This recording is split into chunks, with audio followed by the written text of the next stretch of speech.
Gagawa tayo ng lumpiang Shanghai. Magawa ko ng isa na lumpiang Shanghai. Nagiling na ako ng mga ketos. Ang ginamit ko yung binili ko na parang blender na maliit. Yan.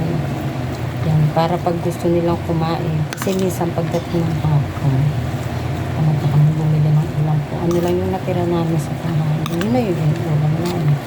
Kaya kung ayaw naman, ayun, kahit pa paano, mapiprito sila siya.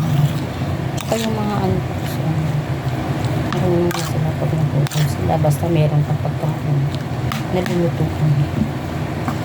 Ano sila. Lagyan natin siya ng condiments. Mabilis na makalipa kasi nag-blender ako ng huwag masyadong maalat kasi bawal na bawal. Sausaw na lang nila sa ketchup. Tapos sabi natin konting bacon, konting lang, konting magic. Sa akin ito lang sana walang lasa. Hindi parang wala ko ba ngayon yung mga bata dapat ka ng lasa hindi nila kakabili sayang naman kakain ko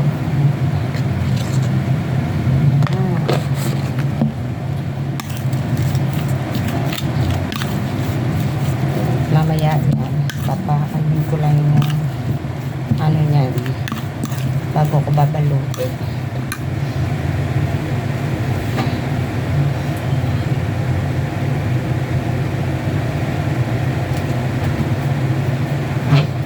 Wala na pala akong itlog. Bababa pa ako para sa itlog. Mamaya na ito. Bababa ako para bumili ng itlog.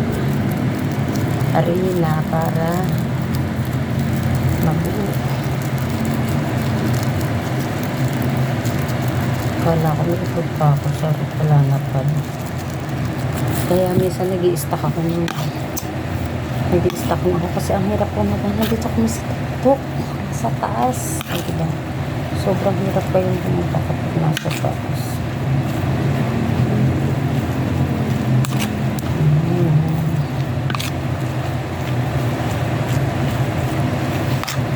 Tapos, bibili lang ako ng itlog.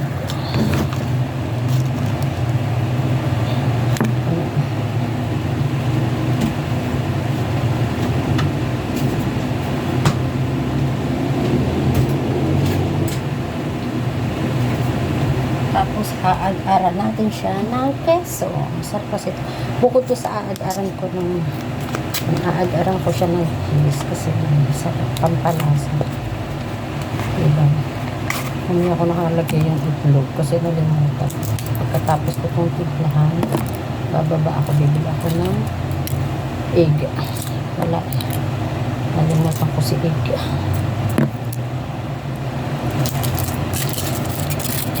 Pag-aran natin siya ng cheese. Masarap ito maraming cheese. Diba? Lasa. Gusto kasi yun.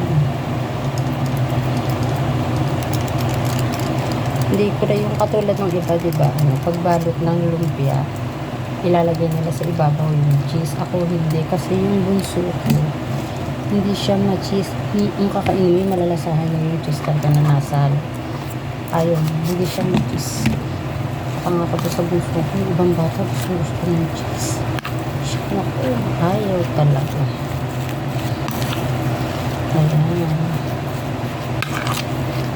Kaya na yung ano yun, pero ma-sticky siya.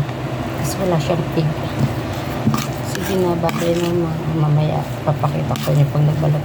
Bibili muna ako ng itlog sa baba.